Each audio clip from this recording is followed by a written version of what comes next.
Hi hello friends, good afternoon all of you. MRL study studio ಚಾನಲ್ಗೆ ತಮಗೆಲ್ಲರಿಗೂ ಸ್ವಾಗತಿಸುತ್ತಾ, ಇವತ್ತಿನ ತರಗತಿಯಲ್ಲಿ ದೈಹಿಕ ಶಿಕ್ಷಣ ಶಿಕ್ಷಕರ ಒಂದು ನೇಮಕಾತಿಗೆ ಸಂಬಂಧಪಟ್ಟಂತಹ ಗ್ರೂಪ್ ಗೇಮ್ಸಲ್ಲಿ ಬರುವಂತಹ ವಾಲಿಬಾಲ್ ಈ ಒಂದು ಗೇಮ್ಸ್ ಬಗ್ಗೆ ತಿಳ್ಕೊತಾ ಇದ್ದೀವಿ. ಈ ವಾಲಿಬಾಲ್ ಗೇಮ್ಸ್ ಮೇಲೆ ಹಿಂದಿನ ತರಗತಿ ಮಾಡಿದ್ದೀನಿ, ಇದು 2ನೇ ತರಗತಿ. ಹಾಗೆ ಗ್ರೂಪ್ ಗೇಮ್ಸಲ್ಲಿ ಕಬಡ್ಡಿ ಮತ್ತು ಖೋಖೋ 2 ಗೇಮ್ಸ್ ಬಗ್ಗೆಯೂ ಕೂಡ ಹೇಳಿದ್ದೀನಿ. ಹೀಗೆ ಒಂದೊಂದಾಗಿ ಗ್ರೂಪ್ ಗೇಮ್ಸ್ಗಳು ಹಾಗೆ ವೈಯಕ್ತಿಕ ಆಟಗಳು ಈ 2 ಬಗ್ಗೆ ತಿಳಿದುಕೊಳ್ತಾ ಹೋಗೋಣ. ಹಾಗೆ ನಾನು ದೈಹಿಕ ಶಿಕ್ಷಣಕ್ಕೆ ಸಂಬಂಧಪಟ್ಟಂತಹ ಅನಾಟಮಿ ಮತ್ತು ಶೈಕ್ಷಣಿಕ ಮನೋವಿಜ್ಞಾನ, ಹಾಗೆ ದೈಹಿಕ ಶಿಕ್ಷಣದ ಇತಿಹಾಸ ಮತ್ತು ಸಂಸ್ಥೆಗಳು, ಹಾಗೆ ವಿವಿಧ ದೈಹಿಕ ಶಿಕ್ಷಣ ತಜ್ಞರ ಕೊಡುಗೆಗಳು, ಇವೆಲ್ಲ ತರಗತಿಗಳನ್ನು ಹಿಂದಿನ ಒಂದು ತರಗತಿಗಳಲ್ಲಿ ಮಾಡಿದ್ದೀನಿ. ಹಾಗೆ 6ರಿಂದ 8ನೇ ತರಗತಿ ದೈಹಿಕ ಶಿಕ್ಷಣ ಪಠ್ಯಪುಸ್ತಕ ಕೂಡ ಕಂಪ್ಲೀಟ್ ಮಾಡಿದ್ದೀನಿ. ಇವಾಗ 9 ಪಾರ್ಟ್ 1 ಆಗಿದೆ, ಈಗ ಭಾಗ 2 ಹೇಳಬೇಕು. 10ನೇ ಗಂಟೆ ಅದು ಕೂಡ ಕಂಪ್ಲೀಟ್ ಮಾಡಿಕೊಡ್ತೀನಿ. ಯಾರೆಲ್ಲ ಒಂದು ದೈಹಿಕ ಶಿಕ್ಷಣ ಶಿಕ್ಷಕರ ನೇಮಕಾತಿಗೆ ಪೂರ್ವಸಿದ್ಧತೆಯನ್ನು ಮಾಡ್ಕೊಳ್ತಾ ಇದ್ದೀರೋ ಅವರು ಈ ಒಂದು ತರಗತಿಗಳನ್ನು ವೀಕ್ಷಿಸಿ ಅಂತ ಹೇಳ್ತಾ ಇವತ್ತಿನ ತರಗತಿಯನ್ನು ಪ್ರಾರಂಭಿಸೋಣ. ಹಿಂದೆ ನಾನು ಏನು ಮಾಡಿದ್ದೀನಿ ಅಂದರೆ ವಾಲಿಬಾಲ್ನ ಗ್ರೌಂಡ್ ಮೆಜರ್ಮೆಂಟ್ ಹೇಳಿದ್ದೀನಿ, ವಾಲಿಬಾಲ್ ಯಾವ ರೀತಿ ಹುಟ್ಕೋತು ಅಂತ ಹೇಳಿದ್ದೀನಿ. ಹಾಗೆ ಎಂಟೆನ ಮತ್ತು ಚೆಂಡಿನ ಸುತ್ತಳತೆ, ನೆಟ್ಟು ಇವುಗಳ ಬಗ್ಗೆ ಏನು ಮಾಡಿದ್ವಿ ಹಿಂದಿನ ತರಗತಿಯಲ್ಲಿ ತಿಳ್ಕೊಂಡಿವಿ. ಇವಾಗ ನಾವು ಲಿಬ್ರೋ ಆಟಗಾರನ ಬಗ್ಗೆ ಇವತ್ತು ತಿಳ್ಕೊಳ್ಳೋಣ. ಲಿಬ್ರೋ ಎಂದು ನೇಮಕವಾದ ಆಟಗಾರ ಏನು ಮಾಡ್ತಾನೆ, ಈ ಪಂದ್ಯ ಮುಗಿಯುವ ತನಕ ಲಿಬ್ರೋಗಾರನಾಗಿ ಆಡ್ತಾನೆ. ಅಂದರೆ ಲಿಬ್ರೋ ಅಂತೇಳಿ ನೇಮಕ ಆಗಿದೆ ಅಂದರೆ ಲಿಬ್ರೋ ಪ್ಲೇಸ್ಮೆಂಟಲ್ಲೇ ಆಟ ಆಡ್ತಾನೆ, ಅಂದರೆ ಬೇರೆ ಆಟಗಾರರಾಗಿ ಆಟ ಆಡೋಕ್ಕಿಲ್ಲಿ ಅವಕಾಶ ಇರೋದಿಲ್ಲ. ಲಿಬ್ರೋ ಆಟಗಾರ ತಂಡದ ಉಳಿದ ಆಟಗಾರರಿಗಿಂತ ಏನಾಗಿರ್ತಾನೆ, ಭಿನ್ನವಾದಂಥ ವಸ್ತ್ರಗಳನ್ನು ಹಾಕಿರ್ತಾನೆ. ಇವನು ಏನಿರ್ತೈತೆ, ಬಟ್ಟೆಗಳು ಬೇರೆ ಇರ್ತೈತೆ, ಬೇರೆ ಆಟಗಾರರಿಗೆ ಬೇರೆ ಇರ್ತೈತಿ, ಇವರಿಗೆ ಬೇರೆ ಇರ್ತೈತಿ. ಈ ಆಟಗಾರ ಬ್ಲಾಕ್ ಝೋನಲ್ಲಿರುವ ಆಟಗಾರರಿಗೆ ಯಾವಾಗೇ ಬೇಕಾದರೂ ಏನು ಮಾಡ್ಬೋದು, ಮಾಡಿಕೊಳ್ಬೋದು. ಈ ಆಟಗಾರ ಏನು ಮಾಡ್ತಾನೆ, ಬ್ಲಾಕ್ ಝೋನಲ್ಲಿರುವ ಆಟಗಾರರಿಗೆ ಯಾವಾಗ ಬೇಕಾದರೂ ಏನು ಮಾಡ್ತಾನೆ, ಬದಲಾವಣೆ ಮಾಡ್ಕೊಳ್ಬೋದು. ಆ ಒಂದು ಅವಕಾಶ ಈ ಲಿಬ್ರೋ ಆಟಗಾರರಿಗೆ ಇರ್ತೈತೆ. ಆದರೆ ಇವನಿಗೆ ಆಟಗಾರರ ಬದಲಾವಣೆ ನಿಯಮ ಅನ್ವಯಿಸೋದಿಲ್ಲ. ಇವನಿಗೆ ಏನು ಮಾಡೋದಿಲ್ಲ, ಆಟಗಾರ ಬದಲಾವಣೆ ಮಾಡ್ತೀವಲ್ಲ ಆ ನಿಯಮ ಈ ಲಿಬ್ರೋ ಆಟಗಾರರಿಗೆ ಏನಾಗಲ್ಲ, ಅನ್ವಯವಾಗೋದಿಲ್ಲ. ತಂಡದ ಇತರ ಆಟಗಾರರಿಗಿಂತ ಏನಾಗಿರ್ತೈತೆ, ಸಮವಸ್ತ್ರ ವಿರುದ್ಧ ದಿಕ್ಕಿನ ಇರ್ತೈತಿ. ಅಂದರೆ ಅವ್ರದ್ದೊಂದು ಬಣ್ಣ ಇದ್ದರೆ ಇವ್ರದ್ದು ಬಣ್ಣ ಒಂದು ಬೇರೆ ಇರ್ತೈತಿ ಅಂತ ಅರ್ಥ. ಆದರೆ ಎದೆ ಸಂಖ್ಯೆ ಇರ್ತೈತಿ, ಬೇರೆ ಆಟಗಾರರಿಗಿರೋಂತೆ ಇವರಿಗೂ ಕೂಡ ಎದೆ ಸಂಖ್ಯೆ ಇರ್ತೈತಿ. ಈ ಆಟಗಾರ ಅಟ್ಯಾಕಿಂಗ್ ಏನು ಮಾಡ್ತಾನೆ, ಅಟ್ಯಾಕಿಂಗ್ ಮತ್ತು ಬ್ಲಾಕಿಂಗ್ ಅಲ್ಲಿ ಭಾಗವಹಿಸುವಂತಿಲ್ಲ. ಅಟ್ಯಾಕಿಂಗು ಮಾಡೋಂಗಿಲ್ಲ ಮತ್ತು ಬ್ಲಾಕಿಂಗ್ ಕೂಡ ಇವನು ಮಾಡುವಂತಿಲ್ಲ. ಹಾಗೆ ಬಲೆ ಎತ್ತರಕ್ಕಿಂತ ಮೇಲೆ ಬಂದ ಚೆಂಡನ್ನು ಕೂಡ ಹೊಡೆಯುವಂತಿಲ್ಲ. ಈ ರೀತಿಯೂ ಮಾಡೋಂತಿಲ್ಲ ಇವನು. ಈತನಿಗೆ ಸರ್ವೀಸ್ ಮಾಡುವ ಯಾವುದೇ ಅವಕಾಶ ಇರೋದಿಲ್ಲ. ಲಿಬ್ರೋ ಆಟಗಾರರಿಗೇನಿರಲಿಲ್ಲ, ಸರ್ವೀಸ್ ಮಾಡುವಂಥ ಅವಕಾಶ ಯಾವುದಿರಲಿಲ್ಲ. ಇವನಿಗೇನಿರ್ತೈತೆ ಅಂದರೆ ಅಂಡರ್ ಆರ್ಮ್ ಆಟ ಆಡುವಂಥ ಅವಕಾಶ ಮಾತ್ರ ಇರ್ತೈತೆ. ಇಂಪಾರ್ಟೆಂಟ್ ಇದು. ಯಾವ ಚಾನ್ಸ್ ಇರ್ತದೆ ಇವನಿಗೆ ಅಂದರೆ ಅಂಡರ್ ಆರ್ಮ್ ಆಟ ಮಾತ್ರ ಆಡಬೇಕು ಇವರು. ಲಿಬ್ರೋ ಆಟಗಾರ ಬಂದು ಹೋಗುವ ಕ್ರಿಯೆಯನ್ನು ಆಟಗಾರರ ಬದಲಾವಣೆ ನಿಯಮದಲ್ಲಿ ಏನು ಮಾಡ್ಬೋದು, ತರಲಾಗುವುದಿಲ್ಲ. ಲಿಬ್ರೋ ಆಟಗಾರ ಏನು ಬಂದು ಹೋಗ್ತಾನಲ್ಲ, ಆ ಒಂದು ಬಂದು ಹೋಗುವ ಕ್ರಿಯೆಯನ್ನು ಏನು ಮಾಡೋದ್ರ ಆಟಗಾರರ ಬದಲಾವಣೆ ನಿಯಮದಡಿಯನ್ನು ಅದನ್ನು ತಂದು ಸೇರಿಸಂಗಿಲ್ಲ, ತರಲಾಗಿ ಬರೋದಿಲ್ಲ ಅಲ್ಲಿ. ಲಿಬ್ರೋ ಆಟಗಾರ ಮುಂದಿನ ಸಾಲಿನಿಂದ ಆಟಗಾರರಿಗೆ ಬೆರಳಿನಿಂದ ಚಿಮ್ಮಿಸುವ ಚೆಂಡು ಬಲೆಗಿಂತ ಎತ್ತರವಿದ್ದಲ್ಲಿ ಅದನ್ನು ಅಟ್ಯಾಕ್ ಹಿಟ್ ಮಾಡುವಂತಿಲ್ಲ.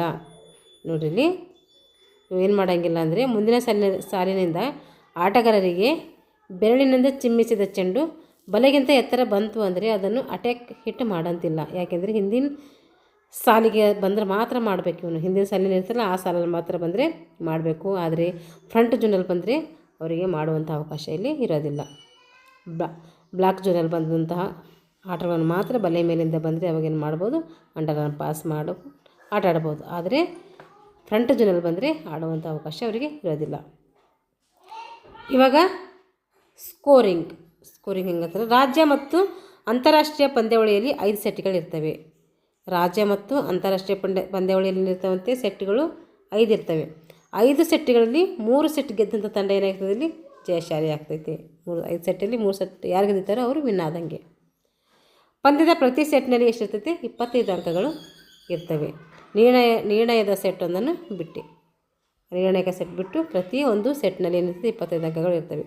ಒಂದು ವೇಳೆ ಎರಡೂ ತಂಡಗಳ ಅಂಕಗಳು 24ರಲ್ಲಿ ಸಮನಾದರೆ, ಒಂದು ವೇಳೆ ಎರಡೂ ತಂಡದ ಅಂಕಗಳೇನಾಗ್ತವೆ 24ರಲ್ಲಿ ಸಮನಾದರೆ ಅಂಕಗಳು ವ್ಯತ್ಯಾಸ ಬರುವ ತನಕ ಏನು ಮಾಡಬೇಕು, ಸೆಟ್ಟು ಮುಂದುವರಿಸಬೇಕು. ಅಂಕಗಳ ವ್ಯತ್ಯಾಸ ಎಲ್ಲಿ ಗಂಟೆ ಬರ್ತೈತೆ ಅಲ್ಲಿ ಗಂಟೆ ನೋಡಬೇಕು, ಸೆಟ್ಟು ಮುಂದುವರಿಸಬೇಕು. ಉದಾಹರಣೆ ಹೇಳಬೇಕಂದ್ರೆ 24, 6, 25, 27, 26, 28 ಈ ರೀತಿ ಏನು ಬರ್ತವೆ, ಅಂಕಗಳು ಬರ್ತವೆ. ವ್ಯತ್ಯಾಸ ಬರುವಂಗೆ ನೋಡಬೇಕು, ಆಟವನ್ನು ಆಡಿಸ್ಬೇಕು. ಎರಡೂ ತಂಡಗಳು ಎರಡೆರಡು ಸೆಟ್ನಲ್ಲಿ ಜಯಗಳಿಸಿದರೆ ನಿರ್ಣಾಯಕ ಸೆಟ್ ಎಷ್ಟಕ್ಕೆ ಇಟ್ಟಿರ್ತಾರೆ ಅಂದರೆ ಅದು 2 ಸೆಟ್ ಇದ್ದಾವಪ್ಪ. 2 ಸೆಟ್ಟಲ್ಲಿ ಇಬ್ಬರಿಗೂ ಏನಾಯ್ತಿತ್ತು, 25 ಅಂಕಗಳು ಅಂದರೆ ಸಮ ಅಂಕಗಳು ಬಂದವು. ಸಮ ಅಂಕಗಳು ಬಂದರೆ ಏನು ಮಾಡ್ತಾರೆ, ಇವಾಗ ನಿರ್ಣಾಯಕ ಸೆಟ್ ಏನು ಮಾಡ್ತಾರೆ, 15 ಒಂದು ಮಾರ್ಕ್ಸಿಗೆ ಏನು ಮಾಡ್ತಾರೆ, ಸೆಟ್ ಮಾಡ್ತಾರೆ. ನಿರ್ಣಾಯಕ ಸೆಟ್ ಪ್ರಾರಂಭಿಸುವ ಮೊದಲು ರೆಫ್ರಿ ಏನು ಮಾಡ್ತಾರೆ, ನಾಣ್ಯ ಚಿಮ್ಮುವುದರ ಮೂಲಕ ಹೊಸದಾಗಿ ಏನು ಮಾಡ್ತಾರೆ, ಆಟವನ್ನು ಪ್ರಾರಂಭ ಮಾಡ್ತಾರೆ. ಆದರೆ ಖೋ ಕಬಡ್ಡಿಯಲ್ಲೆಲ್ಲ ಈ ರೀತಿ ಮ್ಯಾಚ್ ಸ್ಟಾರ್ಟ್ ಮಾಡಿದಾಗ ಅವಾಗೆಲ್ಲ ಏನು ಮಾಡಲ್ಲ, ಫಸ್ಟ್ ಒಂದು ಸರಿ ಅಷ್ಟೇ ನಾಣ್ಯ ಚಿಮ್ಮಿಗೆ ಮಾಡ್ತಾರೆ, ಆಮೇಲೆ ಅವೆಲ್ಲ ಮಾಡಲ್ಲ. ಆದರೆ ಇಲ್ಲಿ ಏನು ಮಾಡ್ತಾರೆ ಅಂದರೆ ಮತ್ತೆ ಹೊಸದಾಗಿ ನಾಣ್ಯ ಚಿಮ್ತಾರೆ. ನಿರ್ಣಾಯಕ ಸೆಟ್ನಲ್ಲಿ ಒಂದು ತಂಡಕ್ಕೆ 8 ಅಂಕಗಳು ಬಂದಾಗ ತಂಡಗಳು ಅಂಕಗಳನ್ನು ಏನು ಮಾಡಬೇಕು, ಬದಲಾಯಿಸಬೇಕು. ನಿರ್ಣಾಯಕ ಸೆಟ್ನಲ್ಲಿ ಒಂದು ತಂಡಕ್ಕೆ 8 ಅಂಕಗಳು ಬಂದ್ರೆ ತಂಡಗಳು ಏನು ಮಾಡಬೇಕಂದ್ರೆ ಅಂಕಗಳನ್ನು ಬದಲಾಯಿಸಬೇಕು. ಆದರೆ ಆಟಗಾರರ ಸ್ಥಾನದಲ್ಲಿ ಯಾವುದೇ ರೀತಿಯ ಬದಲಾವಣೆಗಳಿರುವುದಿಲ್ಲ. ನಿರ್ಣಾಯಕ ಸೆಟ್ನಲ್ಲಿ ಒಂದು ತಂಡಕ್ಕೆ 8 ಅಂಕ ಬಂದಾಗ ಮಾತ್ರ ತಂಡಗಳು ಏನು ಮಾಡಬೇಕು, ಅಂಕಣವನ್ನು ಬದಲಾಯಿಸಬೇಕು. ಆದರೆ ಆಟಗಾರರ ಸ್ಥಾನದಲ್ಲಿ ಯಾವುದೇ ರೀತಿಯಂಥ ಬದಲಾವಣೆ ಆಗಂಗಿಲ್ಲ. ಅವ್ರ ಪ್ಲೇಸ್ಮೆಂಟ್ ಎಲ್ಲಿದೆಯೋ ಅಲ್ಲೇ ಇರಬೇಕು. ಯಾವ ತಂಡ ಎಷ್ಟು ತಪ್ಪು ಮಾಡುತ್ತದೆ ಅದರ ಎದುರಾಳಿ ತಂಡಕ್ಕೆ ಸರ್ವಿಸ್ ಜೊತೆಗೆ ಏನು ಮಾಡಬೇಕು, ಒಂದು ಅಂಕವನ್ನು ಕೊಡಬೇಕು. ಯಾವ ತಂಡ ಎಷ್ಟು ತಪ್ಪು ಮಾಡ್ತಾಯಿತೋ ಅದರ ಜೊತೆಗೆ ಎದುರಾಳಿ ತಂಡಕ್ಕೆ ಏನು ಮಾಡ್ತಾರೆ, ಸರ್ವಿಸ್ ಜೊತೆ ಒಂದು ಅಂಕವನ್ನು ಕೊಡ್ತಾರೆ.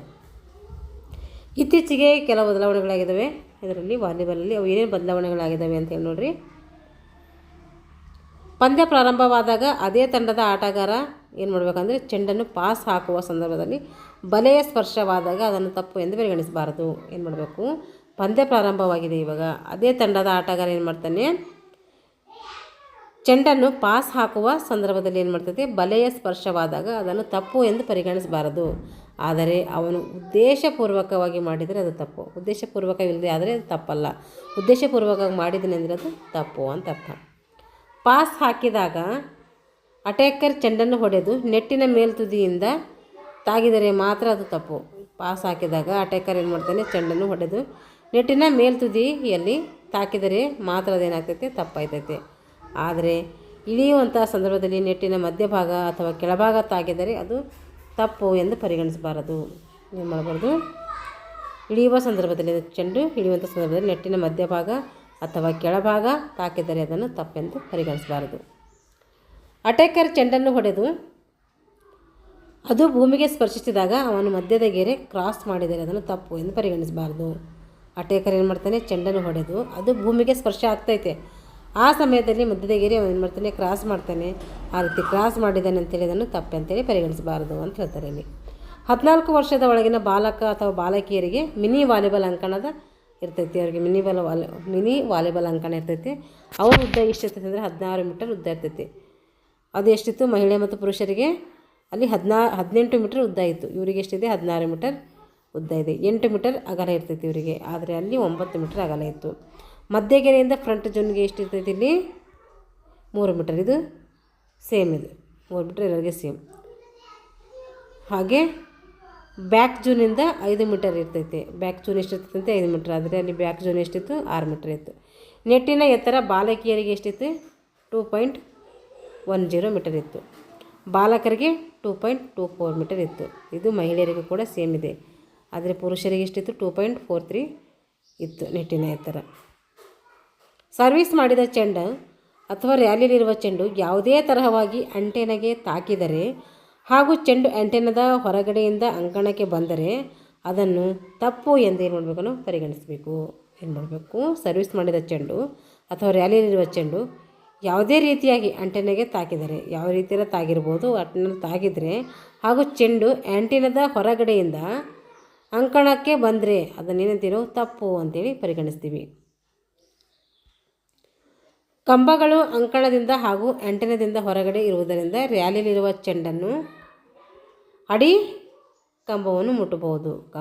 ಕಂಬಗಳು ಅಂಕಣದಿಂದ ಹಾಗೂ ಆಂಟೆನಾದಿಂದ ಹೊರಗಡೆ ಇರುವುದರಿಂದ ರ್ಯಾಲಿಯಲ್ಲಿರುವ ಚೆಂಡು ಏನು ಮಾಡುವುದು, ಅಡಿ ಕಂಬವನ್ನು ಮುಟ್ಟಬಹುದು. ಅದನ್ನು ತಪ್ಪು ಎಂದು ಏನು ಮಾಡೋಕ್ಕಾಗಬಹುದು, ಪರಿಗಣಿಸಬಾರದು. ಆದರೆ ಚೆಂಡು ಕಂಬಕ್ಕೆ ತಾಕಿದರೆ ಅದನ್ನು ಮಾತ್ರ ತಪ್ಪು ಎಂದು ಗಮನಿಸಬೇಕು. ಆದರೆ ಚೆಂಡು ಏನಾದರೂ ಕಂಬಕ್ಕೆ ತಾಕಿದರೆ ಅದು ತಪ್ಪು ಅಂತೇಳಿ ಪರಿಗಣಿಸಬೇಕು. ಈಗ ಅಧಿಕಾರಿ ವರ್ಗ, ಇಲ್ಲಿ ಎಷ್ಟು ಜನ ಇರ್ತಾರೆ ಅಂತ ನೋಡಿರಿ. ಅಲ್ಲಿ ಖೋ ಕಬಡ್ಡಿಯಲ್ಲೆಲ್ಲ 6 ಜನ ಇದ್ದರು. ಇಲ್ಲಿ ಎಷ್ಟು ಇರ್ತಾರೆ ನೋಡಿರಿ, ಒಟ್ಟು 5 ಜನ ಅಥವಾ 7 ಜನ ಇರ್ತಾರೆ. 5 ಅಥವಾ 7 ಜನ. ಇದು ಹೇಗೆ ಅಂದರೆ ಲೈನ್ ಜಡ್ಜಸ್ ಏನಾರ ಇಬ್ಬರು ಇದ್ದರೆ ಅದು 5 ಜನ ಆಗುತ್ತೆ. ಲೈನ್ ಜಡ್ಜಸ್ ಏನಾರ 4 ಜನ ಇದ್ದರೆ ಅಲ್ಲಿ ಏನಾಗುತ್ತೆ, 7 ಜನ ಆಗ್ತೈತೆ. ಮೊದಲನೇ ರೆಫ್ರಿ ಇರ್ತಾರೆ ಇಲ್ಲಿ, ಎರಡನೇ ರೆಫ್ರಿ, ಸ್ಕೋರರ್ ಮತ್ತು ಲೈನ್ ಜಡ್ಜಸ್, ಒಟ್ಟು ಸೇರಿ 5 ಅಥವಾ 7 ಜನ ಇರ್ತಾರೆ. ಈಗ ಪಂದ್ಯದಲ್ಲಿ ತಡೆ. ಪಂದ್ಯ ಯಾವಾಗ ತಡೆ ಆಯ್ತದೆ ಅಂತ ನೋಡಿರಿ. ನೈಸರ್ಗಿಕ ಅಡಚಣೆಗಳಿಂದ ಅಥವಾ ಬೇರೆ ಯಾವುದೇ ಕಾರಣಗಳಿಂದ ಪಂದ್ಯ ಅಪೂರ್ಣವಾದಲ್ಲಿ ಆ ತಂಡ ಕೆಳಕಂಡ ನಿಯಮವನ್ನು ಅನುಸರಿಸಬೇಕು. ಏನು ಮಾಡಬೇಕಂದ್ರೆ, ಅದೇ ಅಂಕಣದೊಳಗೆ 4 ಗಂಟೆಯೊಳಗೆ ನೋಡಬೇಕು ಪಂದ್ಯ ಪುನರಾರಂಭಗೊಳಿಸಬೇಕು. ತಂಡಗಳು ಪಡೆದಿದ್ದ ಅಂಕಗಳಿಂದಲೇ ಆಟ ನೋಡಬೇಕು, ಮುಂದುವರಿಸಬೇಕು. ಇಲ್ಲಿ ಗಂಟೆ ಎಷ್ಟು ಪಡೆದರೆ ಅದೇ ಕಂಟಿನ್ಯೂ ಆಗಿ ಮಾಡಿಕೊಡ್ಬೇಕು. ಬೇರೆ ಯಾವುದಾದರೂ ಅಂಕಣದ ಮೇಲೆ ಆಟ ಮುಂದುವರೆದರೆ ಅಥವಾ ನಿಂತು ಹೋದ ಸೆಟ್ನ ಅಂಕಗಳನ್ನು ಗಣನೆಗೆ ತೆಗೆದುಕೊಳ್ಳಬಾರದು. ಬೇರೆ ಯಾವುದಾದ್ರೂ ಅಂಕಣದಲ್ಲಿ ಏನು ಮಾಡೋಕ್ಕಾಗಲ್ಲ, ಆಟ ನಿಂತು ಹೋದ್ರಿಂದ ಅಲ್ಲಿ ಏನು ಮಾಡೋಕ್ಕಾಗಲ್ಲ, ಆ ಸೆಟ್ನಲ್ಲಿ ಅಂಕಗಳನ್ನು ಮಾಡಬೇಕು, ಗಣನೆಗೆ ತೆಗೆದುಕೊಳ್ಬಾರ್ದು. ಆದರೆ ಈಗಾಗಲೇ ಪೂರ್ತಿಯಾಗಿ ಮುಗಿದ ಸೆಟ್ನ ಫಲಿತಾಂಶ ಏನು ಮಾಡಬೇಕು, ಇಲ್ಲಿ ಪರಿಗಣಿಸಬೇಕು. ಪಂದ್ಯ ನಿಂತ ಅವಧಿ 4 ಗಂಟೆಗಳಿಗೆ ಮೀರಿದರೆ ಇಡೀ ಪಂದ್ಯವನ್ನೇನು ಮಾಡಬೇಕು, ಹೊಸದಾಗಿ ರೀಮ್ಯಾಚ್ ಮಾಡಬೇಕು, ಹೊಸದಾಗಿ ಪ್ರಾರಂಭಿಸಬೇಕು. ಆಗ ಅಂಕಣವು ಯಾವುದಾದ್ರೂ ಆಗಿರಲಿ, ಅಲ್ಲಿ ಏನು ಮಾಡ್ತೀವಿ, ರೀಮ್ಯಾಚ್ ಆಗಿರ್ತೇವಲ್ಲ, ಅಲ್ಲಿ ಏನಾಗಲ್ಲ, ಅದು ಪ್ರಾಬ್ಲಮ್ ಆಗೋದಿಲ್ಲ. ಇವಾಗ ಅಂಕಣದ ಪರಿಚಯ ಮತ್ತು ತಿರುಗಿ ಕೊಟ್ಟಿದ್ದಾರೆ ನೋಡ್ರಿ. ಅಂಕಣದ ಉದ್ದ ಎಷ್ಟಿರ್ತೈತೆ, 18 ಮೀಟರ್ ಇರ್ತೈತೆ. ಅಗಲ 9 ಮೀಟರು. ಅಂಕಣವನ್ನು 2 ಭಾಗವಾಗಿ ಮಾಡ್ಬೋದು. ಅದು 9 × 9 2 ಭಾಗವಾಗಿ ಮಾಡ್ಬೋದು. ಮಧ್ಯದ ಗೆರೆಯಿಂದ 2 ಕಡೆ ಅಂಕಣಕ್ಕೆ 3 ಮೀಟರ್ ಇರುವಂತೆ ಏನಿರ್ತೈತೆ, ಫ್ರಂಟ್ ಜೋನ್ ಇರ್ತೈತೆ. ಹಾಗೂ ಕೊನೆಯ ಗೆರೆಯಿಂದ 6 ಮೀಟರ್ ದೂರಕ್ಕೆ ಒಂದು ಗೆರೆಯನ್ನು ನಿರ್ಮಿಸಲಾಗ್ತೈತೆ. ಈ ಗೆರೆಗೆ ಅಂತೇನು ಆಕ್ರಮಣ ಗೆರೆ ಅಂತೇಳಿ ಕರಿತೀವಿ.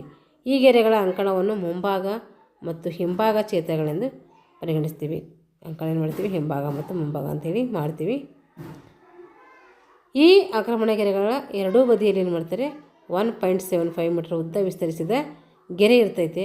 ಆ ಗೆರೆ 15 ಸೆಂಟಿಮೀಟರ್ನಂತೆ 5 ಗೆರೆಗಳ 20 ಸೆಂಟಿಮೀಟ್ರ್ ಅಂತರ, ಅಂದರೆ 15 ಸೆಂಟಿಮೀಟ್ರ್ ಇರ್ತೈತೆ, ಆಮೇಲೆ 20 ಸೆಂಟಿಮೀಟ್ರ್ ಅಂತರ ಇರ್ತೈತೆ, ಮತ್ತು 15 ಸೆಂಟಿಮೀಟ್ರ್, ಮತ್ತೆ 20 ಸೆಂಟಿಮೀಟ್ರ್ ಅಂತರ, ಮತ್ತು 15 ಸೆಂಟಿಮೀಟ್ರ್ ಈ ರೀತಿ ಹಾಕ್ತಾರೆ. ಎಷ್ಟು ಹಾಕ್ತಾರೆ ಈ ಥರ ಅಂದರೆ 5 ಹಾಕಿರ್ತಾರೆ. ಅದೇ ಪ್ರಕಾರ ಎರಡೂ ಸೈಡ್ ಲೈನ್ಗಳಲ್ಲಿ 20 ಸೆಂಟಿಮೀಟರ್ ಅಂತರದಲ್ಲಿ 15 ಸೆಂಟಿಮೀಟರ್ ರೇಖೆಗಳ ಸಹಾಯದಿಂದ ಏನು ಮಾಡ್ತಾರೆ, ವಿಸ್ತರಿಸ್ತಾರೆ. ಈ ಕ್ಷೇತ್ರಕ್ಕೆ ನಾವು ಏನಂತೀವಿ ಅಂದರೆ ಸರ್ವಿಸ್ ಕ್ಷೇತ್ರ ಅಂತೇಳಿ ಕರಿತೀವಿ. ಏನಂತೀವಿ ಅದಕ್ಕೆ, ಸರ್ವಿಸ್ ಕ್ಷೇತ್ರ ಅಂತೇಳಿ ಕರಿತೀವಿ. ಚೆಂಡು ಮೃದುವಾದ ಚರ್ಮದಿಂದ ಅಥವಾ ಸಿಂಥೆಟಿಕ್ ಚರ್ಮದಿಂದ ಏನು ಮಾಡ್ತಾರೆ, ಚೆಂಡನ್ನು ತಯಾರಿಸ್ತಾರೆ. ಇದು ಗೋಲಾಕಾರವಾಗಿರ್ತೈತೆ. ಚೆಂಡು ಸಾಮಾನ್ಯವಾಗಿ ಸಮಾನ ಬಿಳುಪು ಬಣ್ಣದಾಗಿರ್ತೈತೆ. ಏನು ಮಾಡ್ತೈತೆ, ಸಮಾನ ಬಿಳುಪು ಬಣ್ಣವನ್ನು ಹೊಂದಿರ್ತೈತೆ. ಅಥವಾ ಕೆಲವು ಬಣ್ಣಗಳ ಸಮ್ಮಿಶ್ರಣ ಕೂಡ ಆಗಿರ್ತೈತೆ ಚೆಂಡು. ಇದರ ಸುತ್ತಳತೆ ಎಷ್ಟಿರ್ತದೆ, 65 ರಿಂದ 67 ಸೆಂಟಿಮೀಟರ್ ಇರ್ತೈತಿ. ತೂಕ 260 ರಿಂದ 280 ಗ್ರಾಮ್ ಇರ್ತೈತೆ. ತೂಕ ಇದು ಚೆಂಡಿನ ತೂಕ. ಗ್ರಾಮ್ ನೆಟ್ ಹೆಂಗಿರ್ತದೆ ನೋಡ್ರಿ. ಉದ್ದ 9.5 ಮೀಟರ್ನಿಂದ 10 ಮೀಟರ್ ಇರ್ತೈತೆ. ಅಗಲ 1 ಮೀಟರ್ ಇರ್ತೈತೆ. ಇಲ್ಲಿ ಕೊಟ್ಟಿಲ್ಲ. 10 × 10 ಏನಿರ್ತೈತೆ, ಇದು ಚೌಕ ಅಂದರೆ ನೆಟ್ಟಲ್ಲಿರುವಂಥ ಚೌಕಗಳ ಅಳತೆಯಾಗಿರ್ತೈತೆ. ಇದು ಜಾಳಿಗೆಯ ಮೇಲ್ಭಾಗದಲ್ಲಿ ಕ್ಯಾನ್ವೇಸ್ ಎಂಬ ಒಂದು ಬಟ್ಟೆ ಹಾಕಿರ್ತಾರೆ. ಅದು 7 ಸೆಂಟಿಮೀಟರ್ ಅಗಲದ ಪಟ್ಟಿ ಹೊಂದಿರ್ತೈತೆ. ಇದು ನೋಡಿರಿ ಈ ರೀತಿ. ಇದು ಏನಿದು, ನೆಟ್ಟಿಂದ ಮೇಲ್ಭಾಗ. ಇದು ಇದಕ್ಕೇನಂತೀವಿ, ಕ್ಯಾನ್ವೇಸ್ ಅಂತೀವಿ. ಇದು ನೆಟ್, ಇದು ನೆಟ್. ಒಂದು ಬಾಕ್ಸ್ ಇಟ್ಟಿರ್ತೈತೆ 10 × 10. ಇದು ಕ್ಯಾನ್ವೇಸ್ ಬಟ್ಟೆ. ಇದು 7 ಮೀಟ್ರ್ ಇರ್ತೈತೆ, ದಪ್ಪ ಇರ್ತೈತೆ ಅಂತ ಅರ್ಥ. 5 ಸೆಂಟಿಮೀಟರ್ ಅಗಲ ಮತ್ತು 1 ಸೆಂಟಿಮೀಟರ್ ಉದ್ದದ 2 ಬಿಳಿ ಪಟ್ಟಿಗಳನ್ನು ಬದಿರೇಖೆಯ ನೇರಕ್ಕೆ ಬರುವಂತೆ ಜಾಳಿಗೆ ಏನು ಮಾಡ್ತಾರೆ, ಬಿಗಿಗೊಳಿಸ್ತಾರೆ. ಇದಕ್ಕೆ ಬದಿಪಟ್ಟಿ ಅಂತೇಳಿ ಕರಿತೀವಿ. ಇದಕ್ಕೆ ಏನು ಕರಿತೀವಿ, ಬದಿಪಟ್ಟಿ ಅಂತೇಳಿ ಕರಿತೀವಿ. ಜಾಳಿಗೆ ಕೆಳಭಾಗದಲ್ಲಿ ಎಷ್ಟಿರ್ತದೆ ಅಂತಂದರೆ, ಜಾಳಿಗೆ ಹಾಕೋದಲ್ಲ, ಇದ್ರ ಕೆಳಭಾಗದಲ್ಲಿ ಎಷ್ಟಿರ್ತೈತೆ, ಇದು ಮೇಲ್ಭಾಗ ಐತೆ, ಇದು ಕೆಳಭಾಗದಲ್ಲಿ ಇದು 5 ಸೆಂಟಿಮೀಟ್ರ್ ಇರ್ತೈತೆ. ಇದು ಜಾಳಿಗೆ. ಇದು ಏನು ಮಾಡ್ತದೆ ಅಂದರೆ ಕ್ಯಾನ್ವೇಸ್ ಬಟ್ಟೆಯ ನೆಟ್ಟಿಗೂ ಉದ್ದಕ್ಕೂ ಹೊಲಿದಿರ್ತಾರೆ ಈ ರೀತಿ. ಎಂಟನೇ ನೋಡ್ರಿ. ಈಗ ಎಂಟನ ಉದ್ದ 1.80 ಮೀಟರ್ ಇರ್ತೈತಿ. ಹಾಗೂ ವ್ಯಾಸ ಕೇಳಿದ್ರೆ 10 mm ಇರ್ತೈತೆ. 2 ಆಂಟೆನಾಗಳು ಬೇಕು. ಇದು ಕೆಂಪು ಬಿಳಿ ಬಣ್ಣವನ್ನು ಹೊಂದಿರ್ತೈತಿ. 10 ಸೆಂಟಿಮೀಟ್ರಿಗೆ ಒಂದರಂತೆ ಏನು ಮಾಡ್ತಾರೆ, ಈ ಬಣ್ಣವನ್ನು ಹಚ್ತಾರೆ. ನೆಟ್ಟಿನ ಮೇಲೆ ಆಂಟೆನಾದ ಉದ್ದ ಎಷ್ಟಿರ್ತದೆ, 0.80 ಮೀಟರ್ ಇರ್ತೈತಿ, ಅಂದರೆ 80 ಸೆಂಟಿಮೀಟ್ರ್ ಇರ್ತೈತಿ. ಪ್ಲಾಸ್ಟಿಕ್ ಅಥವಾ ಫೈಬರ್ನಿಂದ ಏನು ಮಾಡ್ತಾರೆ, ಈ ಆಂಟೆನಾವನ್ನು ಮಾಡ್ತಾರೆ. 3 ಚೆಂಡುಗಳ ಪದ್ಧತಿ ಅಥವಾ ವಿಧಾನ. ಪ್ರಥಮ ದರ್ಜೆ ಪಂದ್ಯಗಳಲ್ಲಿ ಒಂದು ಅಂಕಣಕ್ಕೆ ಏನು ಮಾಡ್ತೀವಿ, 3 ಚೆಂಡುಗಳನ್ನು ಬದಲಾಯಿಸುವಂಥ ಅವಕಾಶ ಇರ್ತೈತಿ. ಏನು ಮಾಡ್ತೈತಿ, 3 ಚೆಂಡುಗಳನ್ನು ಬದಲಾಯಿಸ್ಬೋದು. ಇಲ್ಲಿ ಒಂದು ಪ್ರಥಮ ದರ್ಜೆ ಪಂದ್ಯವನ್ನು ಆಡ್ತಾ ಇದ್ದಾರೆ ಅಂದರೆ ಅಲ್ಲಿ 3 ಚೆಂಡುಗಳನ್ನು ಬದಲಾಯಿಸ್ಬೋದು. ಆಟದಲ್ಲಿ ಚೆಂಡು ಕಾರಣಾಂತರದಿಂದ ದೂರ ಅಥವಾ ತಾಂತ್ರಿಕ ತಡೆಯಾದಾಗ ಏನು ಮಾಡೋದು, ಬೇರೆ ಚೆಂಡು ತಕ್ಷಣವಾಗಿ ಬಳಸಲಿಕ್ಕೆ ಇಲ್ಲಿ ಅವಕಾಶ ಇರ್ತೈತಿ. ಮುಕ್ತ ವಲಯದ 2 ಸ್ಪರ್ಶಗಳಲ್ಲಿ ಒಂದೊಂದು ಚೆಂಡು ಮತ್ತು ರೆಫ್ರಿಯ ಹಿಂಭಾಗದಲ್ಲಿ ಏನು ಮಾಡ್ತಾರೆ, ಒಂದು ಚೆಂಡನ್ನು ಇಟ್ಟಿರ್ತಾರೆ. ಈಗ ವಲಯಗಳು ಫ್ರಂಟ್ ಜೋನ್ ಅಥವಾ ಮುಂದಿನ ವಲಯ ಎಂದು ಕರಿತೀವಿ. 2 ಅಂಕಗಳಲ್ಲಿ ಮಧ್ಯಗೆರೆಯ ಮಧ್ಯಭಾಗದಿಂದ ಏನು ಮಾಡ್ತೈತೆ, ದಾಳಿಗೆರೆಯ ಹಿಂಭಾಗದವರೆಗೆ ಏನು ಮಾಡ್ತೈತಿ, ಈ ಫ್ರಂಟ್ ಜೋನ್ ಇರ್ತೈತಿ. ಹಿಂದಿನ ವಲಯ ಅಥವಾ ಬ್ಯಾಕ್ ಜೋನ್ ಅಂತೇಳಿ ಕರಿತೀವಿ. ಇದು ಆಕ್ರಮಣ ಗೆರೆಯಿಂದ ಕೊನೆಗೆರೆಗಿರುವಂಥ ಒಂದು ಅಂತರ ಆಗಿರ್ತೈತಿ.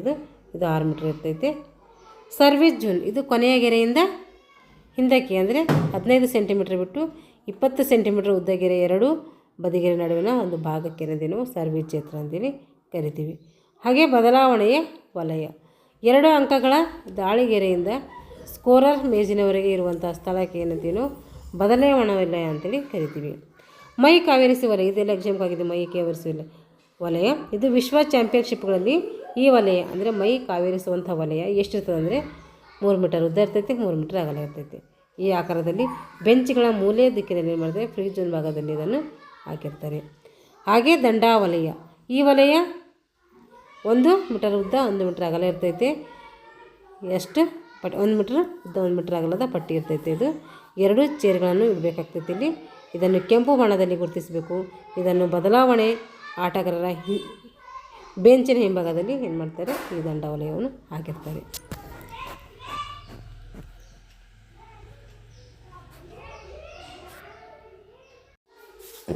ಬೆಳಕು ವಿಶ್ವ ಪಂದ್ಯಾವಳಿ ಆಡಬೇಕಾದ್ರೆ ಅಲ್ಲಿ ಎಷ್ಟು ಬೆಳಕಿರಬೇಕು ಅಂದರೆ ಅಲ್ಲಿ 1000 ರಿಂದ 1500 LUX ಇರಬೇಕು, ಬೆಳಕನ್ನು ಇರಬೇಕು. ಅಂದರೆ ಅಷ್ಟು ವೋಲ್ಟೇಜ್ ಇರಬೇಕದು. ಎದೆಯ ಸಂಖ್ಯೆ ಮುಂಭಾಗದಲ್ಲಿ ಕನಿಷ್ಠ ಇರಬೇಕು, 15 ಸೆಂಟಿಮೀಟ್ರ್ ಉದ್ದ ಇರಬೇಕು, 2 ಸೆಂಟಿಮೀಟ್ರ್ ಅಗಲ ಇರಬೇಕು. ಹಿಂಭಾಗದಲ್ಲಿ ಕನಿಷ್ಠ 20 ಸೆಂಟಿಮೀಟ್ರ್ ಉದ್ದ ಇರಬೇಕು. ಹಿಂಭಾಗ ಎಲ್ಲರಿಗೂ ಕಾಣ್ತಾ ಇರಬೇಕು, ಹಾಗಾಗಿ ಅದು ಸ್ವಲ್ಪ ಜಾಸ್ತಿ ಇರಬೇಕು. ಅಗಲ ಕೇಳಿದ್ರೆ 2 ಸೆಂಟಿಮೀಟ್ರ್ ಇರಬೇಕು. ವಿಶ್ವದರ್ಜೆ ಪಂದ್ಯಾವಳಿಗಳಲ್ಲಿ ಶರ್ಟ್ ಮೇಲೆ ಸಹ ಬಲಭಾಗದಲ್ಲಿ 4 ರಿಂದ 5 ಸೆಂಟಿಮೀಟ್ರ್ ಉದ್ದ ಇರಬೇಕು ಮತ್ತು 1 ಸೆಂಟಿಮೀಟ್ರ್ ಅಗಲೆಯನ್ನು ಹೊಂದಿರಬೇಕು. ಇವಾಗ ಮಧ್ಯಂತರ ಅವಧಿ. ಎಲ್ಲ ಸೆಟ್ನ ನಂತರದ ಮಧ್ಯಂತರ ಅವಧಿ 3 ನಿಮಿಷಗಳು ಮಾತ್ರ ಇರ್ತೈತಿ. ಈ ಅವಧಿಯಲ್ಲಿ ಆಟಗಾರ ಕ್ರಮಾಂಕಗಳು ಸ್ಕೋರ್ ಶೀಟ್ನಲ್ಲಿ ಏನು ಮಾಡಬೇಕು, ನಮೂದಿಸ್ತಾರೆ. ಏನು ಮಾಡ್ತಾರೆ, ಮಧ್ಯಂತರ ಅವಧಿಯಲ್ಲಿ ಆಟಗಾರರ ಕ್ರಮಾಂಕಗಳು ಏನು ಮಾಡ್ತಾರೆ, ಸ್ಕೋರ್ ಶೀಟ್ನಲ್ಲಿ ನಮೂದಿಸ್ತಾರೆ, ಅಂದರೆ ಬರಿತಾ ಇರ್ತಾರೆ. 2 ಮತ್ತು 3ನೇ ಸೆಟ್ನಲ್ಲಿ ಮಧ್ಯಂತರ ಅವಧಿಯಲ್ಲಿ ಸಂಘಟಕರ ಕೋರಿಕೆ ಮೇರೆಗೆ 10 ನಿಮಿಷಗಳ ಕಾಲ ಏನು ಮಾಡ್ತಾರೆ, ಮುಂದುವರಿಸ್ತಾರೆ. ರೆಫ್ರಿಗಳ ಕಾರ್ಯ. ರೆಫ್ರಿ ಕಾರ್ಯ ಏನು ನೋಡಿ. ಪ್ರಥಮ ರೆಫ್ರಿ ಬಲೆಯ ಮತ್ತು ಕಂಬದ ಹತ್ತಿರ ಹಾಕಿರುವ ಸ್ಟ್ಯಾಂಡ್ನಲ್ಲಿ ಕುಳಿತು ಅಥವಾ ನಿಂತು ಏನು ಮಾಡ್ಬೋದು, ಪ್ರಥಮ ರೆಫ್ರಿ ಕಾರ್ಯವನ್ನು ಮಾಡ್ಬೋದು. ಆತ ಅಂಕಣ ವೀಕ್ಷಣೆಯನ್ನು ಕನಿಷ್ಠ ಬಲೆಯ 50 ಸೆಂಟಿಮೀಟ್ರ್ಗಿಂತ ಹೆಚ್ಚಿನ ಎತ್ತರದಿಂದ ಏನು ಮಾಡಬೇಕು, ವೀಕ್ಷಣೆ ಮಾಡುವಂತಿರಬೇಕು. ಸರ್ವಿಸ್ ಸಂಕೇತ ನೀಡುವ ಅಧಿಕಾರ ಪ್ರಥಮ ರೆಫ್ರಿಗೆ ಮಾತ್ರ ಇರ್ತೈತೆ. ಸರ್ವಿಸ್ ಸಂಕೇತ ನೀಡುವಂಥ ಅಧಿಕಾರ ಯಾರಿಗೆ ಕೊಡ್ತಾರೆ ಅಂದರೆ ಪ್ರಥಮ ರೆಫ್ರಿಗೆ ಕೊಡ್ತಾರೆ. ಎಲ್ಲ ರೀತಿಯ ಅಧಿಕಾರ ಈ ಪ್ರಥಮ ರೆಫ್ರಿಗೆ ಇರ್ತೈತೆ. ಹಾಗೂ ನಿರ್ಣಯದ ಅಂದರೆ ಆಟದ ಸಮಜಾಯಿಸಿ ಕೂಡ ಏನು ಮಾಡ್ತಾರೆ, ಈ ಪ್ರಥಮ ರೆಫ್ರಿಗೆ ಇರೋದಿಲ್ಲ.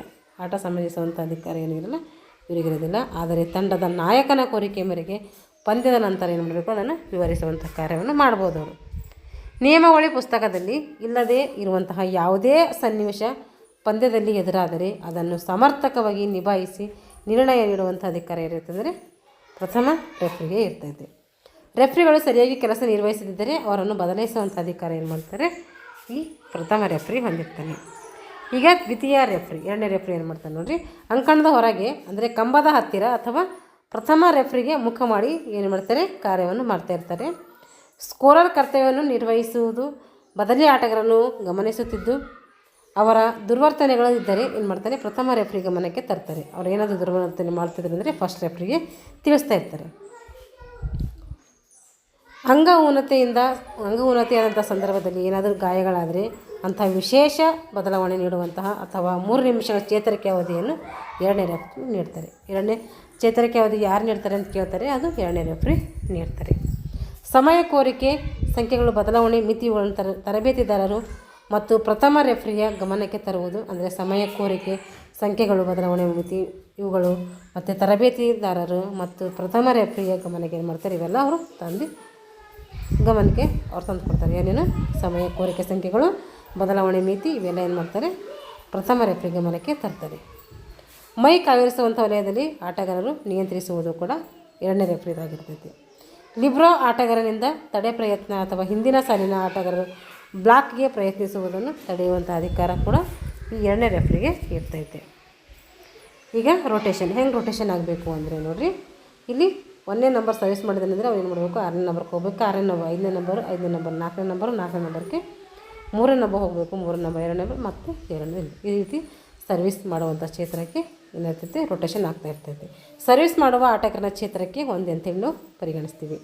ಗಮನಿಸಬೇಕಿಲ್ಲಿ ವಾಲಿಬಾಲ್ ಆಟದಲ್ಲಿ ಅತ್ಯುತ್ತಮ ಆಟಗಾರರಿಗೆ ಏನು ಮಾಡ್ತಾರೆ, ಅರ್ಜುನ್ ಪ್ರಶಸ್ತಿ, ಏಕಲವ್ಯ ಪ್ರಶಸ್ತಿ ಹಾಗೂ ಉತ್ತಮ ತರಬೇತಿದಾರರಿಗೆ ಏನು ಮಾಡ್ತಾರೆ, ದ್ರೋಣಾಚಾರ್ಯ ಪ್ರಶಸ್ತಿಯನ್ನು ನೀಡ್ತಾರೆ. ಈ ಪ್ರಶಸ್ತಿಗಳನ್ನು ನೀಡ್ತಾರಂತೆ. ವಾಲಿಬಾಲ್ ಆಟದಲ್ಲಿ ಅತ್ಯುತ್ತಮ ಸಾಧನೆ ಮಾಡಿದರೆ ಅಂದರೆ ಅವರಿಗೆ ಅರ್ಜುನ ಪ್ರಶಸ್ತಿ, ಏಕಲವ್ಯ ಪ್ರಶಸ್ತಿ ಹಾಗೂ ತರಬೇತಿದಾರರಿಗೆ ದ್ರೋಣಾಚಾರ್ಯ ಪ್ರಶಸ್ತಿಯನ್ನು ಕೊಡ್ತಾರೆ. ವಾಲಿಬಾಲ್ ಪಂದ್ಯಗಳು ಮತ್ತು ಪ್ರಶಸ್ತಿಗಳು ಯಾವ ಪಂದ್ಯಗಳು ಆಡ್ತಾರೆ ಇಲ್ಲಿ ಅಂತೇಳಿ, ಸಿರಿವಂತಿ ಆದಿತ್ಯನರ್ ಗೋಲ್ಡ್ ಆಫ್ ರಶೀದ್ ಕಪ್ ಅಂತಾರಾಷ್ಟ್ರೀಯ ಆಮಂತ್ರಿತ ತಂಡಗಳ ಪಂದ್ಯಾವಳಿ ಇವೆಲ್ಲ ಪಂದ್ಯಾವಳಿಗಳು ನಡೆಸ್ತಾರೆ. ಪುರುಷರಿಗಾಗಿ ಅಂತಾರಾಷ್ಟ್ರೀಯ ಲೀಗು, ಮಹಿಳೆಯರಿಗಾಗಿ ಗ್ರ್ಯಾಂಡ್ ಪ್ರಿ, 14 ವರ್ಷಗಳಿಗೊಮ್ಮೆ ನಡೆಯುವಂಥ ವಿಶ್ವಕಪ್ ಪಂದ್ಯಾವಳಿಗಳು ಮತ್ತು 19 ವರ್ಷದ ವಯಗಳ ಪುರುಷ ಮತ್ತು ಮಹಿಳೆಯರಿಗೆ ಅಂತಾರಾಷ್ಟ್ರೀಯ ಯೂತ್ ಚಾಂಪಿಯನ್ಶಿಪ್ ನಡೆಸ್ತಾರೆ. ಇದು 2 ವರ್ಷಕ್ಕೊಮ್ಮೆ ನಡೆಸ್ತಾರೆ. ಇದು ಅಂತಾರಾಷ್ಟ್ರೀಯ ಚಾಂಪಿಯನ್ಶಿಪ್ ಸೀನಿಯರ್ಸ್ ಇದು 4 ವರ್ಷಕ್ಕೊಮ್ಮೆ ನಡೆಸ್ತಾರೆ. ಪ್ರತಿ ವರ್ಷ ಪುರುಷರ ಮತ್ತು ಮಹಿಳೆಯರಿಗಾಗಿ ಫೆಡರೇಷನ್ ಕಪ್ ನಡೆಸ್ತಾರೆ. ರಾಷ್ಟ್ರ ಮಟ್ಟದಲ್ಲಿ ಮಿನಿ ವಾಲಿಬಾಲ್ ಚಾಂಪಿಯನ್ಶಿಪ್ ನಡೆಸ್ತಾರೆ. ರಾಷ್ಟ್ರ ಮಟ್ಟದ ಕಿರಿಯರ ವಾಲಿಬಾಲ್ ಚಾಂಪಿಯನ್ಶಿಪ್ ನಡೆಸ್ತಾರೆ. ರಾಷ್ಟ್ರ ಮಟ್ಟದ ಸಬ್ ಜೂನಿಯರ್ ವಾಲಿಬಾಲ್ ಪಂದ್ಯಾಟವನ್ನು ಕೂಡ ಆಡಿಸ್ತಾರೆ. ಬಾಲಕ ಮತ್ತು ಬಾಲಕಿಯರಿಗೆ ಇರ್ತೈತಿ. ಇದು ಇಂದಿರಾ ಪ್ರಧಾನ್ ಟ್ರೋಫಿ ಕೂಡ ಈ ಒಂದು ಇದರಲ್ಲಿ ಆಡಿಸ್ತಾರೆ. ಚಾಂಪಿಯನ್ಶಿಪ್ಪಲ್ಲಿ ಸೂಪರ್ ಚಾಲೆಂಜ್ ಕಪ್ಪು ಇವೆಲ್ಲ ಏನು ಮಾಡ್ತಾರೆ, ವಾಲಿಬಾಲ್ ಪಂದ್ಯಾವಳಿಗಳನ್ನು ಆಡಿಸ್ತಾರೆ. ಇವಾಗ ಸಾಧನೆ ಏನೇನು ಸಾಧನೆ ಆಗಿದೆ ಅಂತ ನೋಡಿರಿ. ಏಷ್ಯನ್ ಕ್ರೀಡಾಕೂಟದಲ್ಲಿ ಭಾರತ ವಾಲಿಬಾಲ್ ತಂಡದ ಏನು ಸಾಧನೆ ಮಾಡಿದೆ ಅದು ಅಂತಂದರೆ 1967ರಲ್ಲಿ ಜಕಾರ್ತ್ನಲ್ಲಿ ದ್ವಿತೀಯ ಸ್ಥಾನ ಪಡ್ಕೊಂಡಿದೆ ವಾಲಿಬಾಲ್ನಲ್ಲಿ. 1985ರಲ್ಲಿ ಜಪಾನ್ ಟೋಕಿಯೋದಲ್ಲಿ ತೃತೀಯ ಸ್ಥಾನ ಪಡ್ಕೊಂಡಿದೆ. 1980ರಲ್ಲಿ ಕೊರಿಯಾದ ಸಿಯೋಲ್ನಲ್ಲಿ ತೃತೀಯ ಸ್ಥಾನ. ಏಷ್ಯನ್ ತರುಣರ ವಾಲಿಬಾಲ್ ಪಂದ್ಯಾಟದಲ್ಲಿ ಭಾರತದ ಬಾಲಕರು ಏನು ಮಾಡ್ತಾರೆ, 2002ರಲ್ಲಿ ವಿಶಾಖಪಟ್ಟಣದಲ್ಲಿ ನಡೆದಂಥ ಪಂದ್ಯಾವಳಿಯಲ್ಲಿ ಏನು ಮಾಡ್ತಾರೆ, ಪ್ರಥಮ ಸ್ಥಾನವನ್ನು ಪಡ್ಕೊಳ್ತಾರೆ. 19 ವರ್ಷ ವಯೋಮಿತಿಯ ವಿಶ್ವ ಕಿರಿಯರ ವಾಲಿಬಾಲ್ ಚಾಂಪಿಯನ್ಶಿಪ್ ಭಾರತದ ಬಾಲಕರ ತಂಡವು 2003ರಲ್ಲಿ ಮಾಡ್ತದೆ, ಅಲ್ಲಿ 2ನೇ ಸ್ಥಾನವನ್ನು ಪಡ್ಕೊಳ್ತೈತೆ. ಈಗ ಏಷ್ಯನ್ ಕಿರಿಯರ ವಾಲಿಬಾಲ್ ಚಾಂಪಿಯನ್ಶಿಪ್ನಲ್ಲಿ ಭಾರತ ತಂಡ ಏನು ಸಾಧನೆ ಮಾಡಿತ್ತು ಅಂದರೆ 1980ರಲ್ಲಿ ಕೊರಿಯಾದಲ್ಲಿ ನಡೆದಂಥ ಸಿಯೋಲ್ನಲ್ಲಿ ತೃತೀಯ ಸ್ಥಾನ ಪಡ್ಕೊಳ್ತೈತೆ. ಮತ್ತು 1984ರಲ್ಲಿ ಸೌದಿ ಅರೇಬಿಯಾದಲ್ಲಿ ರಿಯಾದ್ನಲ್ಲಿ ತೃತೀಯ ಸ್ಥಾನ. 1994ರ ಕತರ್ನಲ್ಲಿ ದ್ವಿತೀಯ ಸ್ಥಾನ. 2002ರಲ್ಲಿ ಇರಾನ್ನಲ್ಲಿ ತೆಹರಾನ್ನಲ್ಲಿ ದ್ವಿತೀಯ ಸ್ಥಾನವನ್ನು ಪಡ್ಕೊಳ್ತೈತೆ. ಹಾಗೆ ರಾಷ್ಟ್ರ ಮಟ್ಟದಲ್ಲಿ ಏನು ಸಾಧನೆ ಮಾಡಿದೆ ಅಂದರೆ ರಾಷ್ಟ್ರ ಮಟ್ಟದಲ್ಲಿ ಕಿರಿಯರ ಬಾಲಕರ ಕರ್ನಾಟಕದ ಸಾಧನೆ ಇದು. ಕರ್ನಾಟಕದವರು ಏನೇನು ಸಾಧನೆ ಮಾಡಿದ್ದಾರೆ ವಾಲಿಬಾಲಲ್ಲಿ ಅಂದರೆ ರಾಷ್ಟ್ರ ಮಟ್ಟದಲ್ಲಿ 2011ರಲ್ಲಿ ಕರ್ನಾಟಕದ ಬಿಜಾಪುರದ ಏನು ಸಿಗ್ತೈತೆ ದ್ವಿತೀಯ ಸ್ಥಾನವನ್ನು ಪಡ್ಕೊಳ್ತಾರೆ ಇವರು ಕರ್ನಾಟಕದಲ್ಲಿ. 2009ರಲ್ಲಿ ಕರ್ನಾಟಕದ ಮಂಡ್ಯದಲ್ಲಿ ಪ್ರಥಮ ಸ್ಥಾನ ಪಡ್ಕೊತಾರೆ. 2007ರಲ್ಲಿ ಆಂಧ್ರ ಪ್ರದೇಶದ ವಿಜಯವಾಡದಲ್ಲಿ ತೃತೀಯ ಸ್ಥಾನ. ಇವೆಲ್ಲ ಅಷ್ಟೇನು ಇಂಪಾರ್ಟೆಂಟ್ ಆಗಲ್ಲ ಎಕ್ಸಾಮ್ಗೆ, ಅದಕ್ಕೆ ನಾನು ಸುಮ್ಮನೆ ಸ್ವಲ್ಪ ಸ್ಪೀಡಾಗಿ ಹೇಳ್ತಾ ಇದ್ದೀನಿ, ವಿಡಿಯೋ ಲೆಂತ್ ಆಗ್ತೈತೆ, ಅದಕ್ಕೆ ಸುಮ್ಮನೆ ನಿಮ್ಮ ಗಮನಕ್ಕಿರಲಿ ಅಂತೇಳಿದು. 2007ರಲ್ಲಿ ಆಂಧ್ರ ಪ್ರದೇಶದ ವಿಜಯವಾಡದಲ್ಲಿ ತೃತೀಯ ಸ್ಥಾನ. 2006ರಲ್ಲಿ ಕರ್ನಾಟಕದ ಕೊಪ್ಪದಲ್ಲಿ ಪ್ರಥಮ ಸ್ಥಾನ. 2005ರಲ್ಲಿ ಆಂಧ್ರ ಪ್ರದೇಶದ ರಹೀಂಪೇಟೆಯಲ್ಲಿ ದ್ವಿತೀಯ ಸ್ಥಾನ. ಈಗ ಆಟಗಾರರ ಪರಿಚಯ. ರಾಷ್ಟ್ರೀಯ ಮತ್ತು ಅಂತಾರಾಷ್ಟ್ರೀಯ ಮಟ್ಟದಲ್ಲಿ ಸಾಧನೆಯನ್ನು ಮಾಡಿದಂಥ ಆಟಗಾರರು ಇವರು. ಜಿಮ್ಮಿ ಜಾರ್ಜ್, ಇವೇನು ಹೆಂಗೆ ಕ್ವಶನ್ ಕೇಳ್ತಾರೆ ಅಂದರೆ ಜಿಮ್ಮಿ ಜಾರ್ಜ್ ಯಾವ ರಾಜ್ಯದವರು, ಹಾಗೆ ಅವರು ಯಾವ ಕ್ರೀಡೆಯಲ್ಲಿ ಹೆಸರನ್ನು ಮಾಡಿದ್ರು ಅಂತ ಈ ರೀತಿ ಕೇಳ್ತಾರೆ. ಇವರು ಕೇಳೋದವರು ಇವರು ಖಾಸಗಿ ತಂಡದ ಪರವಾಗಿ ಆಡ್ತಾಯಿದ್ರು. ಇವರು ಕಾರ್ ದುರ್ಘಟನೆಯನ್ನು ಮಾಡ್ತಾರೆ, ತೀರ್ಕೊಳ್ತಾರೆ. ಹಾಗೆ ಶ್ಯಾಮ್ ಸುಂದರ್ ರಾವ್, ಇವರು ಶ್ಯಾಮ್ ಸುಂದರ್ ರಾವ್ ಯಾವ ಕ್ರೀಡೆಗೆ ಫೇಮಸ್ ಅಂತ ಕೇಳ್ತಾರೆ, ಅವರು ವಾಲಿಬಾಲ್. ಇವರು ಭಾರತ ತಂಡವನ್ನು ಪ್ರತಿನಿಧಿಸಿದರು. ಇವರು ಅರ್ಜುನ ಪ್ರಶಸ್ತಿ ಪಡ್ಕೊಂಡಿದ್ದರು. ಇವರು 1995ರಲ್ಲಿ ದ್ರೋಣಾಚಾರ್ಯ ಪ್ರಶಸ್ತಿ ಕೂಡ ಪಡ್ಕೋತಾರೆ. ಯಾಕಂದರೆ ಯಾವಾಗ ತರಬೇತುದಾರರಾಗಿರ್ತಾರೆ ಇವರು. GE ಶ್ರೀಧರ ಇವರು ಭಾರತ ಅತ್ಯುತ್ತಮ ಸೆಟ್ಟರ್ ಆಗಿದ್ದರು. ಇವರು ತಮಿಳುನಾಡಿನವರು. ಇವರು ವಿವಿಧ ವಯೋಮಾನಗಳಲ್ಲಿ ಏನು ಮಾಡ್ತಾರೆ, ಇವರು ತರಬೇತಿಯನ್ನು ಕೂಡ ನೀಡ್ತಾ ಇದ್ದಾರೆ. ಎ ರಮಣ್ ರಾವ್ ಇವರು ಆಂಧ್ರ ಪ್ರದೇಶದವರು. 1970ರ ಭಾರತ ತಂಡವನ್ನು ಪ್ರತಿನಿಧಿಸಿದರು. ಇವರು 1978ರಲ್ಲಿ ಅರ್ಜುನ ಪ್ರಶಸ್ತಿ ಹಾಗೆ 1990ರಲ್ಲಿ ದ್ರೋಣಾಚಾರ್ಯ ಪ್ರಶಸ್ತಿ ಏನು ಮಾಡ್ತಾರೆ, ಇವರು ಪಡ್ಕೊಳ್ತಾರೆ. ಹೀಗೆ ವಿವಿಧ ಏನು ಮಾಡ್ತಾರೆ, ಪ್ರಮುಖ ರಾಷ್ಟ್ರೀಯ ಕ್ರೀಡಾಪಟುಗಳು ಕಂಡುಬರ್ತಾರೆ. ಇವರು ವಾಲಿಬಾಲಲ್ಲಿ ಏನು ಮಾಡಿದ್ದಾರೆ, ಅವರ ಸಾಧನೆಗಳನ್ನು ಮಾಡಿದ್ದಾರೆ.